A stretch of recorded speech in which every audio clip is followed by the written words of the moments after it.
Hey, time to shine, varsity podcast squad. It's Scott Ferguson, and I have my friend from the left coast out here in San Diego. Listen to her first on my good friend Josh Tapp's Lucky Titan podcast. Just a fantastic interview. So I had to track her down because I wanted her contagious enthusiasm and just her nature. I want to get her out for you to listen to Robyn Koenig and her philosophy about understanding your gifts, and they are the key to using them as your superpowers. Robyn is as a professed self-improvement junkie, public speaker, and ICF certified professional coach. Robyn is an expert at combining mindset and self-confidence with intentional action to create powerful change. With more than 20 years in corporate, nonprofit, freelance, and entrepreneurship, she has a versatile and honest perspective about the path to success and roadblocks in the way. Wow, that's some serious credentials. So Robyn, welcome to Time to Shine Today podcast. Please introduce yourself, but first, what is your favorite color and why? Hey, Scott, thanks for having me. This is so fun. Let me think. My favorite color, I would say, is pink. I'm wearing it right now. And not because I'm super girly. In fact, I have a really hard time being super girly, but hot pink, it's just, I don't know. It's You like, rock it though. Look at you.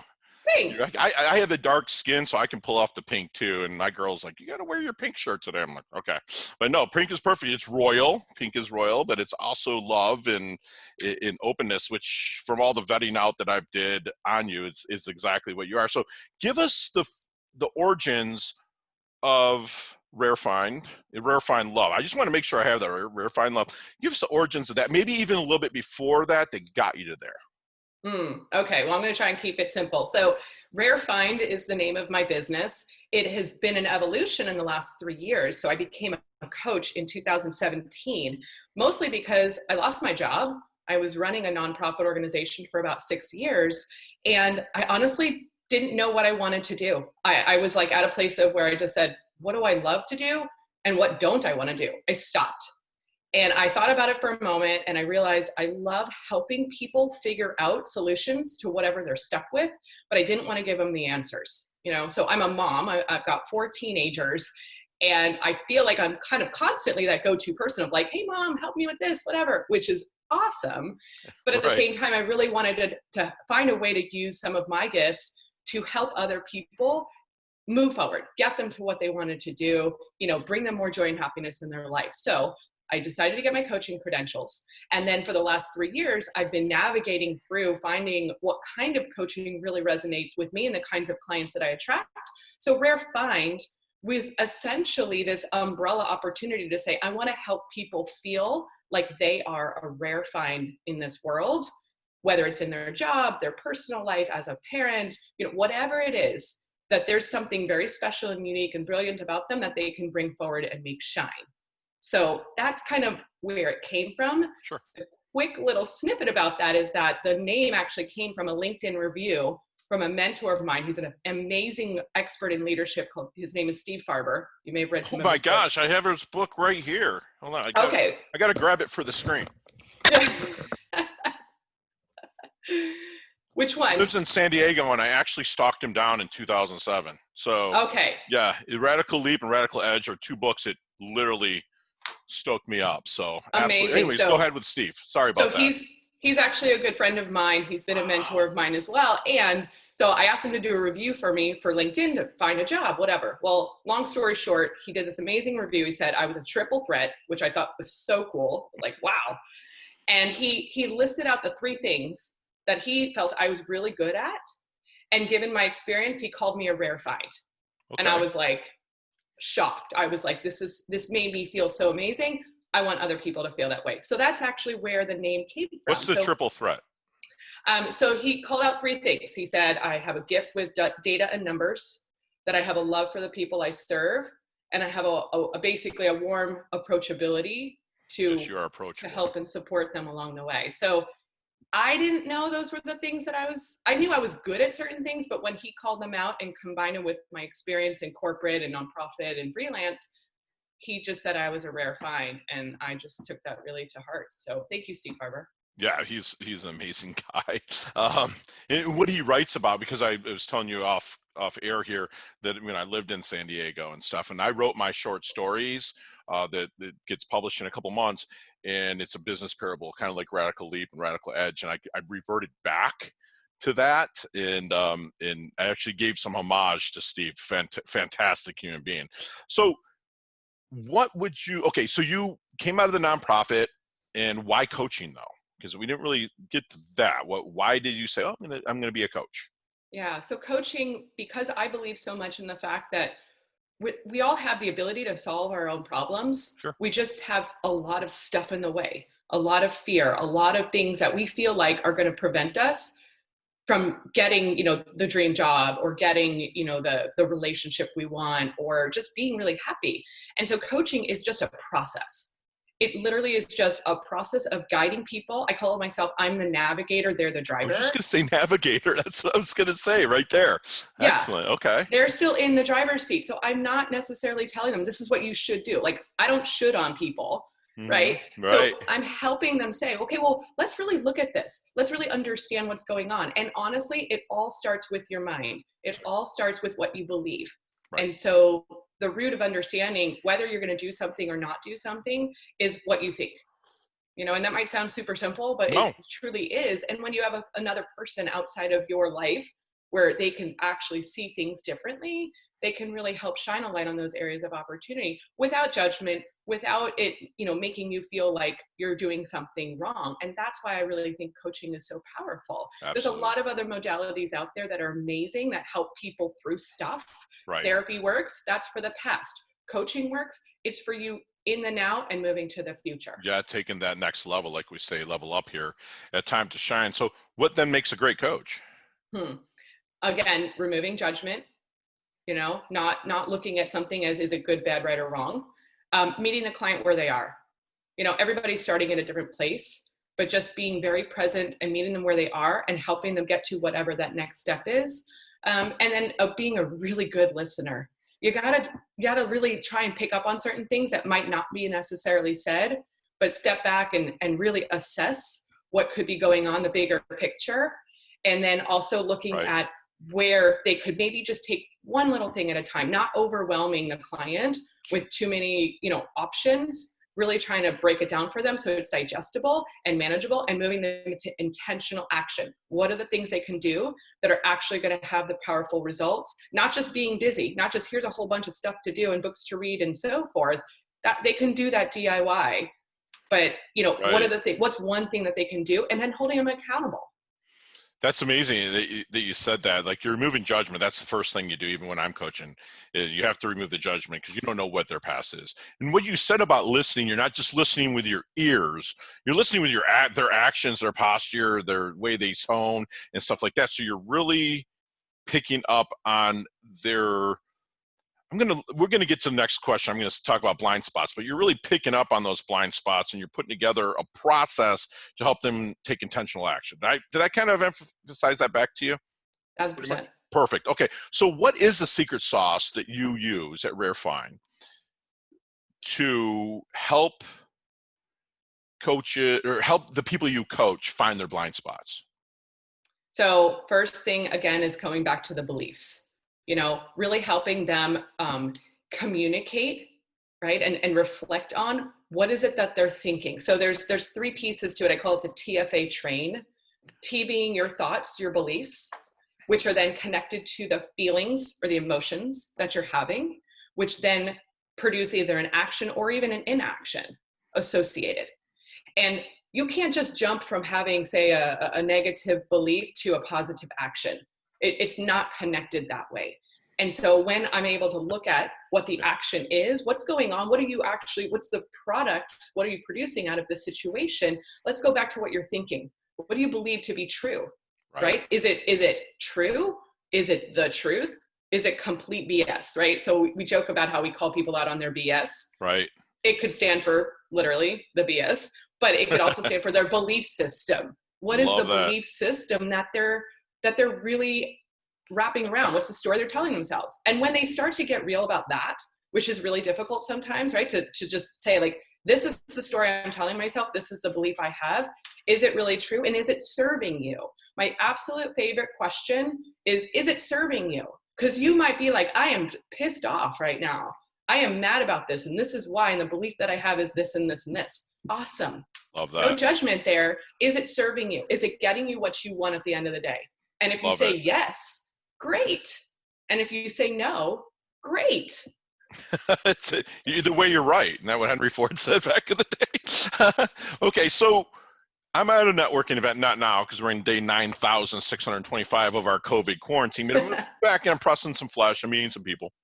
And they're coming up to me. What am I listening for to know if someone is a good prospect, contact, or connection to introduce to Rare Find? Great question. Are they stuck? Are they stuck? Is there something that they really truly want that they just aren't getting, for whether they think they're not getting it for somebody else's reason, if they're putting blame out there because, oh, COVID is preventing me from actually having higher sales in my business, or my business partner doesn't agree with my approach, right? There's something that's preventing them from moving forward in whatever it is that they want to do. Now, very specifically right now, I work with small businesses, and even more specifically in health and fitness. So okay. my people are small business owners in health and fitness that are struggling to be focused, get organized, remove all the stuff in their way so that they can actually earn more money, work less, and spend more time with their families. Curious about that. The follow-up, how did health and fitness people kind of become your avatar? Your people that you're going after. Did you start kind of like they have your pulse and need help, I want to help you, and then organically move that way? Or how did that happen? So I believe so much in the fact that you attract people to the kinds of things that you enjoy in your life. So my Absolutely. lifestyle is very oriented around health and fitness. Sure. I actually discovered fitness about 10 years ago. I became an athlete. I was never involved in sports before, but at the age of 35, I discovered, oh, what is this thing called a barbell? Oh, I can actually do that. And so I started to work out and train. I became a coach as well, a fitness coach. Okay. And then I started to compete as an Olympic weightlifter for 3 years. Really? Mm-hmm. Now that's solid. Now you're talking my language. That's fantastic. That's fantastic. How'd you do in the competitions? I did well. I what's the word I'm looking for? Qualified. Wow. Nice. Qualified for nationals 3 years in a row. Congratulations, So, Robyn. That's fantastic. And it was one of those things, again, I surrounded myself with the kinds of people doing the things that I believe are part of the overall wellness and health. Optimal health, I guess, Sure. is really what I like to talk about, optimal health. Sure. And so, it's fitness, it's complementary healthcare, chiropractors, acupuncturists, massage therapy, gym owners. Those are the people those are the people I surround myself with. So when that happens, then you start to attract people to the kinds of work you're doing and say, how can I serve you?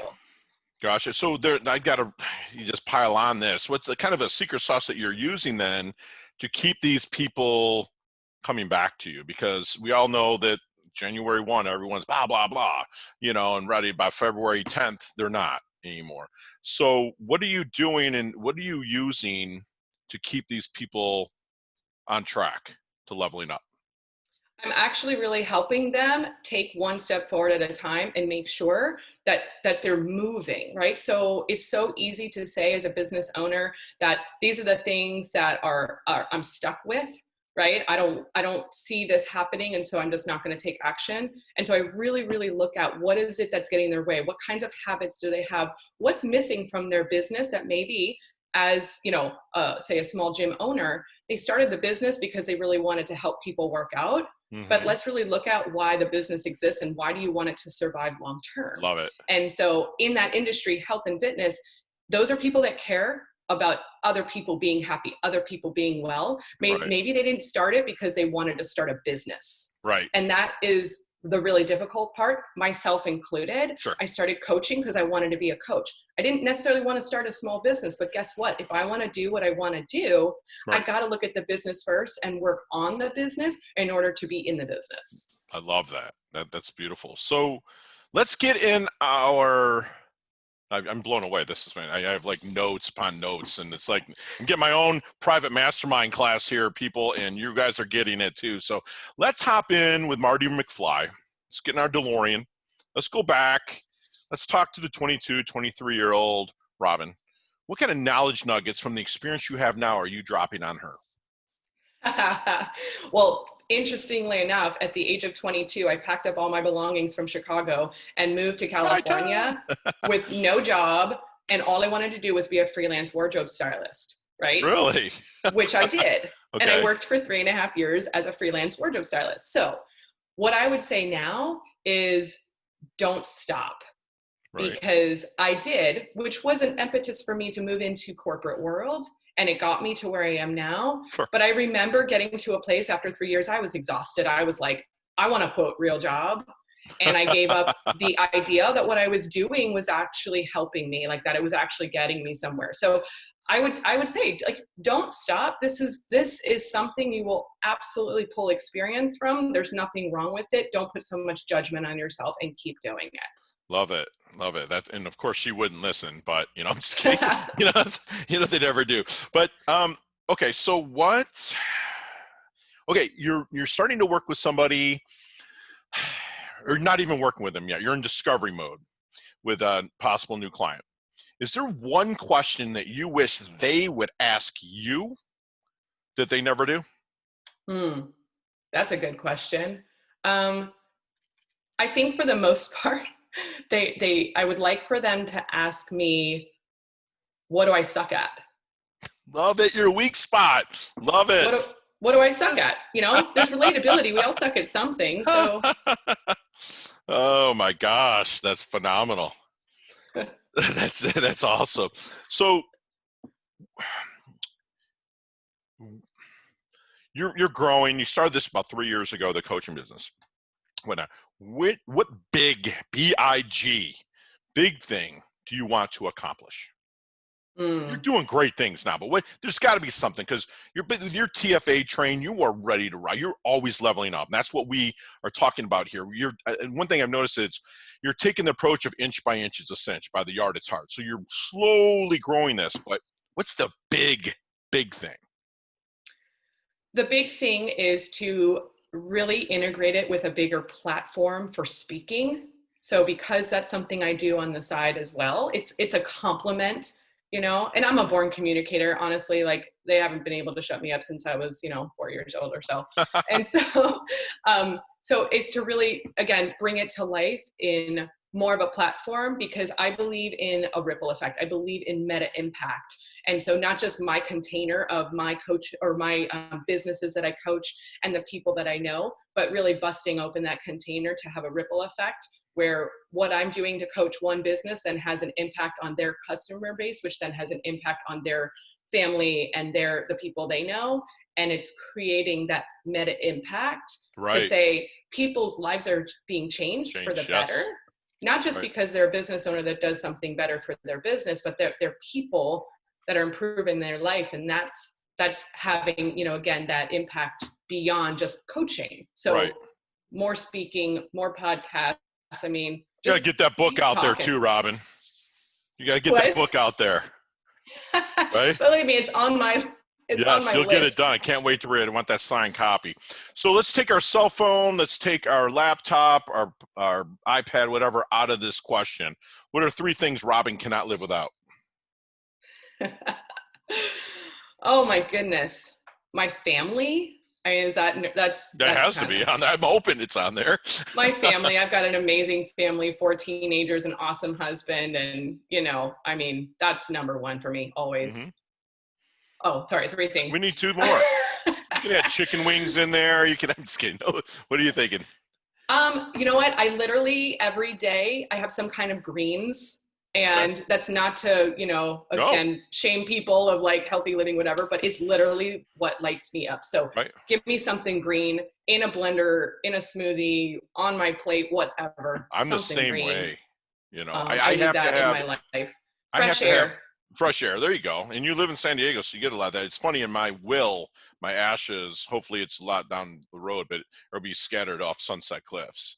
So wow. It's already written in there. I used to go there before I would deploy to Iraq and just kind of have a night and just relax. And it's funny about my morning routine with my, I have to have my distilled water, apple cider vinegar, sea salt, pink Mediterranean sea salt, and turmeric in a lemon wedge, and I have to drink that because it resets all my. I have to do that. You know, it's kind of like those are 3 things I can't live without. I was asked that. I just totally plagiarized this question from another podcast that I was asked, and I was like, that's what I answered with. I had to have that. So that's fantastic. So, what is Robyn's definition of a life well lived? Are you happy? I mean, like well lived meaning, is it good for you? Because I don't want to live my life thinking I'm doing it in a way that is better for other people. Sure. That I'm doing things to make them happy. I mean, yes, I want to serve them, but that's very different than am I happy? Am I truly happy? So, you know, am I doing the things every day, which could be different in a different season, right? Or season of life where it's fulfilling me. Right now in this current climate, right, economic situation, I need more alone time. I need more, you know, going out to the beach and giving myself some fresh air or whatever. Sure. Like I have to listen to myself and say, what does that mean to me right now? It's like the oxygen mask kind of thing. It's like put on your own oxygen mask before you can help the other people. You have to serve yourself the right way exactly.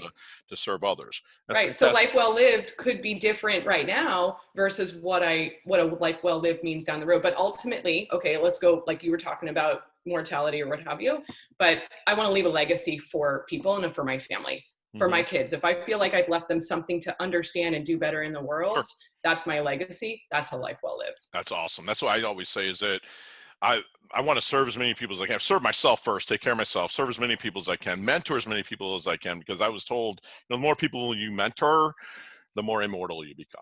You know, so like you said, you want to leave that legacy, and that's what I definitely want to do that as well. So as we wind stuff down a little bit, we're going to go into our leveling up lightning round. So we got 5 or 6 questions, and you and I could talk for 15, 20 minutes on each one of them, but you got 5 seconds. So no explanations. I just want the answers. You ready? Okay. What is the best leveling up advice you've ever received? Crap, I'm already down on my 5 seconds. You lose. I'm just kidding. Take your time. It's not about your experience. It's about what you bring to the table from that experience. Love it. Share one of your personal habits that contributes to your success. Coffee every morning. Love it. That's fine. Other than your own website, robynkoenig.com, and of course, timetoshinetoday.com, my shameless plug. What is another internet website resource that you like to go to level up? SteveFarber.com. Hello. There you go. There we go. I love Steve. Okay, not the flavor of the week, not what you're reading now. What is your go-to book? Like mine, sorry, Steve, but it's Andy Andrews' The Traveler's Gift, because I was in a very kind of bad situation before, and that book really helped me out of it. What is your book? If someone's in the doldrums, you're handing it to them. Right now, it's Atomic Habits. James Love Clear. it. James Clear. Boom. He's coming on. I have it right here. August 11th. He's coming on my podcast. Got him live. Favorite charity or organization that you like to give time and or money to? I have a hard time with that, honestly, because I feel like everybody's got their own like charity, and I don't want to influence people's giving. Like, it's for you. Remember, we're starting with you. What's one that you like that's close to your heart? You know what? I mean, silly, my own community church. There you go. Like, love it. I go, that's good. It's my church, Daybreak Church here in Carlsbad. So that's where I like to give. Love it. Last question. What is the best decade of music? 60s, 70s, 80s, or 90s? 80s. There you go. It's funny. I always say 80s too. I'm 48 years old, so it's like I kind of grew up with the Rick Springfields and then the big metal hair bands too. So, boom. All right, Robyn, how can we find you? The best way to find me would be you can go to my website, which is robynkoenig.com. And it's a Y in the Robyn. Y in the Robyn, Koenig. Yep. Instagram at Rarefind Coaching. So that's an awesome place to find me. My Facebook page is also Rarefind Coaching, and LinkedIn. LinkedIn is the bomb. LinkedIn is it. That's how I would have found you there, but I found you through Josh, because I searched through people that I think that would be great for the show and whatnot. So, and folks, all those will be in the show notes. So leave us, Robyn, please, the Time to Shine Today podcast squad. Leave us with one knowledge nugget that you want them to take with them and internalize. Everybody has a gift, and a gift is meant to be shared. So do not hesitate to find whatever that is that's going to bring your light to shine and bring it to life. Like, do not hesitate, whether it's in your personal life, in your business, in the world. Like, do not hold back on that, because it truly can create like just the biggest opportunities for you, but also really impact other people. So love it. So like, get busy living, LIVIN, make that impact. All right, folks, thanks so much for tuning in. You guys just had a masterclass, mind-blowing, with my friend here, Robyn Koenig, Miss Triple Threat, who's great with data, love for people, and is approachable. She talked about let's make and meta impact. Let's go crazy. Let's keep the ripples going. Take intentional action, and always know if what you are trying to do is serving you. Ask yourself that, and don't forget about the BS, the belief system, where your belief system is, and hop on the TFA train, the thoughts, feelings, and actions. So we all have the ability to level up. Sometimes you need to push and to help you solve the process. And Robyn is fantastic at that. She obviously levels up her health. She levels up her wealth. She's humble, yet super hungry. And now you're part of our squad, Robyn. Thank you so much for coming aboard. Thank you, Scott. It was so much fun. I really appreciate it. Awesome. Have a great day.